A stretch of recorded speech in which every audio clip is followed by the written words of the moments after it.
my boss retired, and I was a bit disappointed in this because I liked him and we got on well together, and I didn't like the idea of a new bloke coming in and bossing me around, and I honestly thought of resigning. But when he retired, to my astonishment, the head of EMI named me as his successor, and I became head of Parlophone Records. And I then had the whole label to cope with. It was a small label, but even so. And so I was doing everything. I was jazz records and choral records and orchestral records and children's records, all sorts of things. Did that conflict with you mentioned this was your day job, your passion was as a musician, as a composer. Did you feel as though this job was taking you away from where you thought you were headed? No, because I thought, because I fell for this business. I was hooked. You know, it was Abbey Road Studios in the 50s was like a giant toy shop for me. It had all the music that you could ever want to see or hear, and all the musicians. And I was on hobnobbing terms with all the great musicians. I loved it. And I didn't honestly think about what the future would hold. I just wanted to make the best records I could. We had a problem in that Parlophone was a very little label and had no major stars.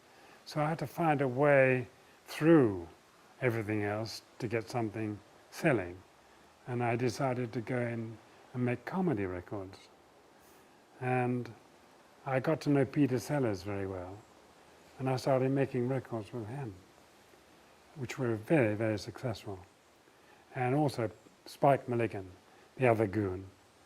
And lots of English and Australian people like Rolf Harris came along, and I became known as the comedian's producer.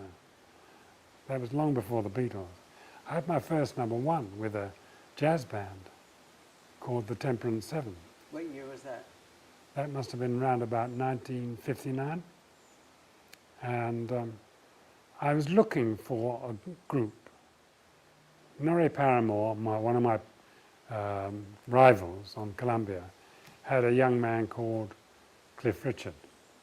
And I envied him because it seemed that anything that Cliff could sing was a hit.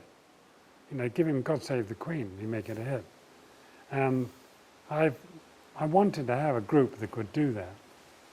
And I was looking for something, kept looking, heard about different things. And a guy rang me up, a publisher friend, who said he'd heard a group that might be interesting. And he sent their manager along to see me. And my wife was my secretary at that time, and she made a little note in my diary saying, Mr. Bernard Epstein to see you. Well, of course it wasn't Bernard, it was Brian. And that was it. That was 1962. And the rest you know. Well, what was your impression when you heard it? Well, I didn't turn somersaults or anything. They were four guys making a noise.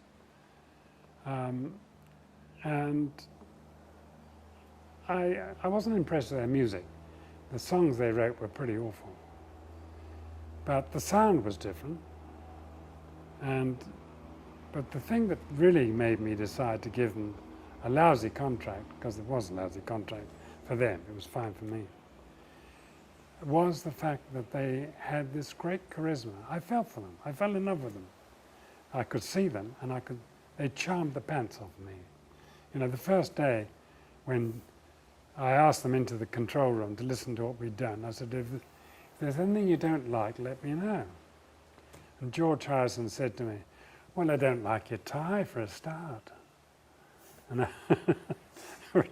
which was audacious, and it was a terrible thing to say, but everybody fell around laughing. And I thought, cheeky devil. And I loved them for that. And they never changed. So I signed them on the basis of what they were, not what they could do as musicians.